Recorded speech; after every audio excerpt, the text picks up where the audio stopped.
Hello again. God is love and love is God.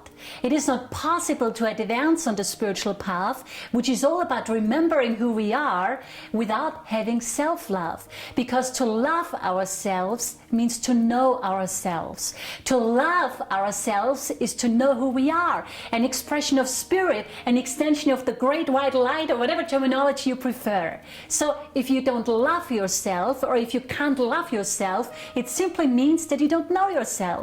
And if you don't know yourself, you can't be right with yourself. And if you are not right with yourself, you will end up projecting your wrong relationship to yourself, your wrong, loveless, unloving relationship to yourself onto everyone in the world, including God.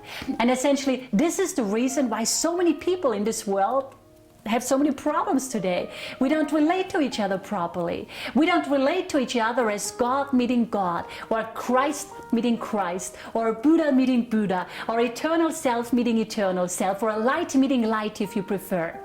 So we don't relate to each other properly. And we don't relate to each other properly because we don't know, we have forgotten who we are. So we relate to each other as separate bodies.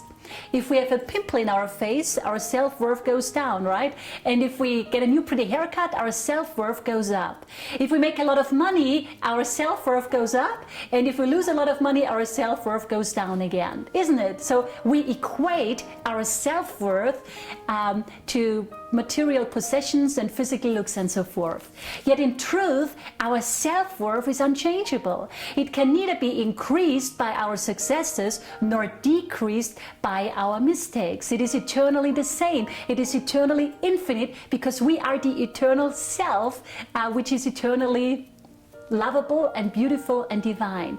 But collectively, as a race, we can't see that. And so we end up projecting our wrong, unloving relationship to ourselves onto others. As Dr. Joshua David Stone has said, we don't have relationships with people, we have relationships with our belief about people.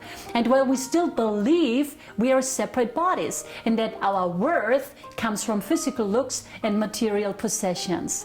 Yet in truth, we all have infinite worth and value simply because God created us. There is nothing, absolutely nothing we have to do to earn our worth and value. It is inherent in who we are. It has nothing to do with what we have or what we do. So there's nothing we have to do to earn love. It is our birthright as a son and daughter of God. I mean, you can love God, can you? So you think that God is lovable. Would you agree with me? Well, to love yourself is the same as loving God, because you are literally an extension of God. I mean, think about that for a moment. The only difference between you and God is that God created you and not the other way around. You didn't create yourself. God created you. And God created you literally by extending himself and herself. So you literally are God in the most literal sense of the term. And as I said in the beginning, God is love and love is God. To love yourself is to know yourself. So be still and know that you are divine. And you will be able to still and know that you are wholly lovable and wholly loving. Think about it. And maybe let's begin by giving ourselves a big hug right now. Anyway, so that's it for today. I hope that could be of service to you today. Think about what I just shared with you. You love yourself because God created you, are wholly lovable and wholly loving. Have a love-filled day today. Bye-bye.